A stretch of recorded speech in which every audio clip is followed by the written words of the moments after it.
میری کئی سالوں کی نمازیں اور روزے قضا ہیں تو ان کو ادا کرنے کا کیا طریقہ ہے؟ کئی سالوں کی نمازیں اور روزے ادا کر لیں، یہ طریقہ ہے، یہی طریقہ ہے، اس کے علاوہ اور کوئی طریقہ؟ جتنے سالوں کی نمازیں ہیں اتنے سالوں کی نمازیں پڑھیں۔ نماز پڑھنے کا طریقہ یہ ہوگا کہ جب آپ فجر پڑھ رہے ہیں تو آپ یہ نیت کریں گے کہ میرے ذمے فجر کی جتنی نمازیں قضا ہیں ان میں جو نماز سب سے پہلے نمبر پہ آتی ہے میں وہ پڑھ رہا ہوں یا پڑھ رہی ہوں، ٹھیک ہے نا؟ تو وہ آپ یہ نیت کریں۔ ظہر جب پڑھیں تو آپ کہیں میرے ذمے ظہر کی جتنی نمازیں قضا ہیں ان میں جو سب سے پہلی نماز ہے میں وہ پڑھ رہا ہوں۔ جب بھی نیت ہوگی تو یہی ہوگی۔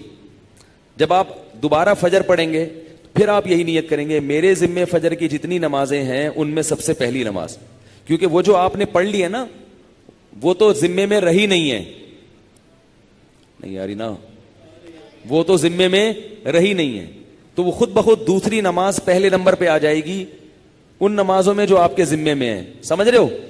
اسی طرح آپ ایک ڈائری میں نوٹ کر لیں کہ کتنے سال کی نمازیں، اندازہ ہی ہوگا، یقین تو نہیں ہو سکتا، کتنی سال کی فجر ہے۔ بعض لوگ فجر کم پڑھتے ہیں ظہر زیادہ پڑھتے ہیں تو وہ ظہر کم رکھیں فجر زیادہ رکھیں، ٹھیک ہے نا؟ تو جمعے کتنے آئے ہیں یہ سارا حساب کر کے ایک اندازہ ہی ہوگا، اس کا یقین نہیں ہو سکتا، تو اندازے سے کر لیں اور جتنی جتنی نمازیں پڑھتے جائیں ڈائری میں سے وہ کاٹتے جائیں۔ بعض لوگ ڈائری کا نظام نہیں رکھتے، حافظے پر اعتماد کرتے ہیں، وہ ساری زندگی کنفیوز رہتے ہیں، پڑھتے رہتے ہیں، ان کو یہ نہیں پتا چلتا کہ ہوئی ہے کہ نہیں ہوئی ہے۔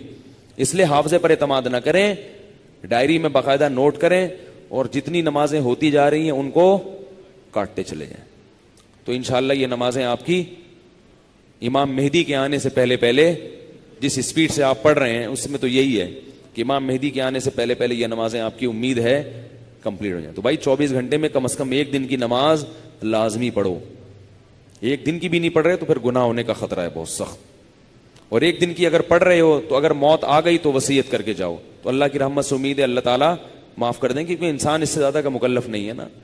اب ایک دن میں 5 نمازیں فرض بھی پڑھنی ہے، پھر قضا بھی پڑھنی ہے، تو اور بھی تو کام کرنے ہیں نا۔ بعض لوگ تو ایسے ہوتے ہیں اولو العزم ہوتے ہیں کہ وہ ایک دن میں 5 دن کی نمازیں قضا پڑھ لیتے ہیں۔ ہمارے حضرت کے ایک مرید تھے، وہ تقریباً 50 سال کی عمر میں دین پر آئے، گورنمنٹ میں کسی ادارے میں آفیسر تھے۔ 50 سال کی عمر میں جب آئے ہیں تو ایسا انقلاب آیا ان میں کہ انہوں نے 50 سال کی عمر میں عالم بھی بنے، وہ حافظ بھی بنے، اور میرا خیال ہے کتنے 60 40 50 سال کی قضائے عمری انہوں نے ایک سال میں نمٹا لی۔ ہم جب بھی جاتے تھے ہر وقت نماز پڑھ رہے ہوتے تھے یا تلاوت کر رہے ہوتے تھے اور مدرسے میں پڑھ بھی رہے ہوتے تھے، ایسا ٹائم کو مینج کیا انہوں نے۔ تو ایسے لوگ بھی ہیں، لیکن بہرحال شارٹ ہیں ایسے لوگ، تو آپ ایسے نہ بنیں، اتنا ہی کر لیں کہ 24 گھنٹے میں کم از کم ایک دن کی۔ پھر قضاء عمری پڑھنے کا کوئی ٹائم متعین نہیں ہے، فجر کے وقت میں ظہر کی پڑھ سکتے ہو، ظہر کے وقت میں فجر کی پڑھ سکتے ہو، مکروہ وقت نہ ہو۔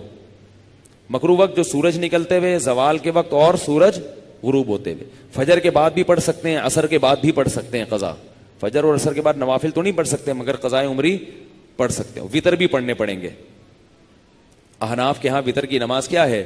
واجب ہے۔ اس پہ دلائل کیا ہیں؟ یہ کیونکہ آج کل کلپ ایسے آ رہے ہیں کوئی واجب کچھ نہیں ہوتا اور یہ سنت موقدہ کچھ نہیں ہوتا، یہ بھی آ رہے ہیں کلپ مارکیٹ میں، تو وہ نہیں، فجر کی سنتیں نہیں پڑھیں، بس فرائض پڑھیں گے، فرائض پڑھیں اور وطر پڑھیں، ٹھیک ہے نا؟ اور فرائض میں یہ آسانی ہے کہ تیسری اور چوتھی رکعت میں اگر کچھ نہ بھی پڑھیں تو بھی بول لینا چلے گا۔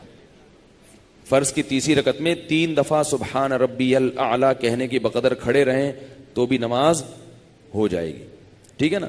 تو فجر یعنی فرض کی تیسری اور چوتھی، وطر میں تیسری رکعت میں پڑھنا پڑے گا، فرض کی تیسری چوتھی رکعت میں چاہیں آپ مختصر قرات کر لیں، تیسرا کلمہ پڑھ لیں تو یہ بھی ٹھیک ہے، بہتر ہے سورہ فاتحہ پڑھیں تو زیادہ بہتر ہے، تو یہ بھی، اور اس سے نماز آپ کی مختصر ہو جائے گی۔